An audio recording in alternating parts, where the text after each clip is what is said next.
Hello, Dystinct Magazine. I'm Craig Startin and I'm distinct. So, where do I start?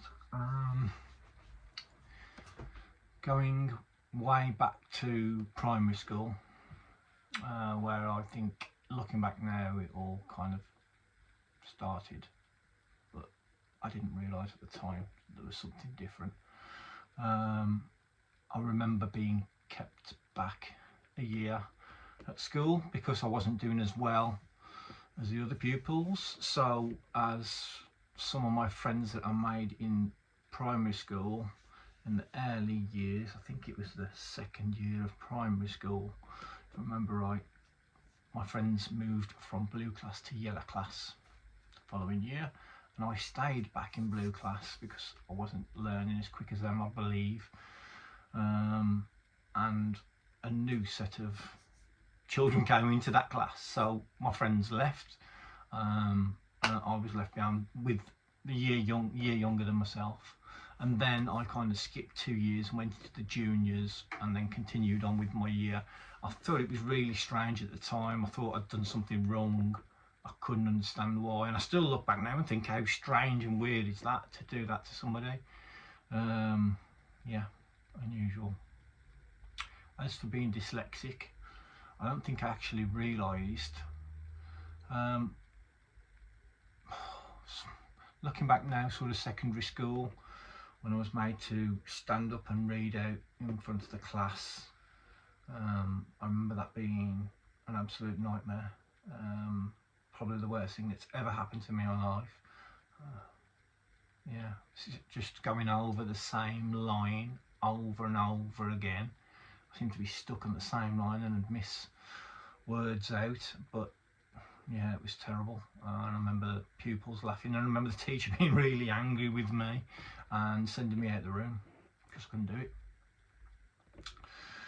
So yeah, as technology's moved on, and from back then there wasn't mobile phones, there was no texting, so that massively helped me with predictive texting and learning how to spell and have a bit of grammar and be able to write emails and things like that. So that all really helped as I got a bit older. But yeah, there's been many different sort of major points in my life. I think one of the most significant ones was when my mum passed away, and I went and done some shopping for my dad. So I went to the local supermarket, which is an Asda over here. I think it's Walmart in America. And I remember looking at his shopping list, and I could understand what his shopping list said, but it was said in such a way as if he was saying the words in his dialect. So he was from the Midlands in England, which is known as the Black Country for the old industry and the smoke and the smog from way back in the 40s, 1940s. So yeah, he got a very thick sort of Black Country accent, what we call it, and that the way he spelt things was the way he said things.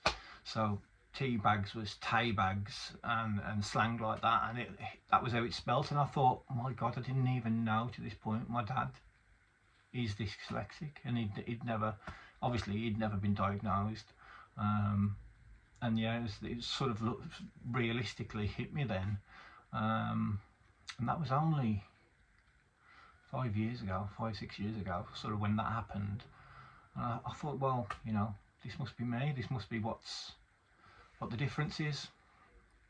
I've then found out my son recently, so 2 years ago, he's got dyspraxia and ADD.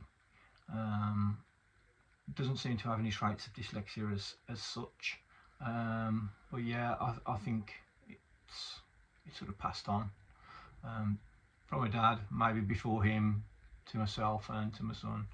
I think we've got some neuro condition, and I think it varies with each one of us. Yeah, so that's sort of my dyslexia life in a bit of a nutshell. The things that I've overcome and found as obstacles, I'm now have been for the past 20 years a tattooist. Didn't start off as a tattooist, I started off working in a supermarket and filling shelves. But I learned to tattoo, self-taught, did a little apprenticeship, but mostly self-taught, and then opened my own tattoo studio.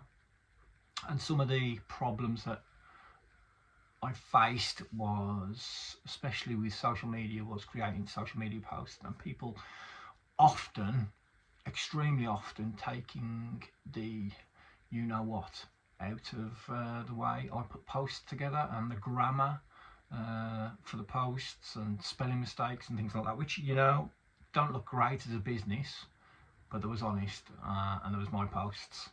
You know, sometimes I'd miss, quite often miss an R off the end of your, or something like that, and, you know, it's quite simple stuff, but you know, you get that jibe and that person saying, oh, you spelt which, when, and all those kind of words wrong, pick the wrong one, and it does sort of trigger you and make you think, you know, should I really be doing this?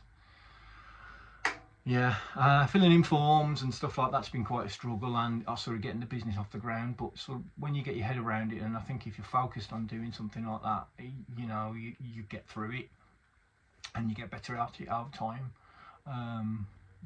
which I think I have. My business is quite successful. We're quite well known for what we do in the area, and I've travelled the world. I've been to America myself tattooing, so yeah, it's been a really good. And I'm quite fortunate and blessed that, you know, I've managed to make my work out of something I love doing, drawing. I remember when I was a young child, sort of drawing on roll of wallpaper on the living room floor, and it's something that stuck with me. Yeah, and I find creative things a lot more easier than I do written and that kind of thing, and books. I struggle with books, just can't. I haven't got the concentration to read them. I can read them, but I just can't concentrate enough. It's like a major chore for me to do that. So, you know, anything that's creative I can do with my hands, I tend to turn to as a pastime. One of my biggest pastimes is fishing, carp fishing actually. I quite often travel to France. I've been to Croatia doing it, and yeah, it's my sort of getaway from everyday life, and I've been quite successful at that as well, catching some of the largest fish in the country. I've got a family. There's 5 of us. I've got a stepdaughter, a stepson, my wife, and my youngest son, which is 12. And a grandson as well. You'll probably see in some of the pictures. I've got a grandson that's he's 3 now, and yeah, he's a bit of a rascal. He likes fishing as well too. So yeah, we do like to get away into the countryside and sort of have a break. I think that's it. A rundown of my life in a bit of a nutshell. Thank you very much for watching this and sort of listening to my story, my waffle. And if you're wondering why I've got an English shirt on, it's we're right in the middle of the World Cup, so I hope you're watching it and rooting for England over there. Thank you very much. Bye.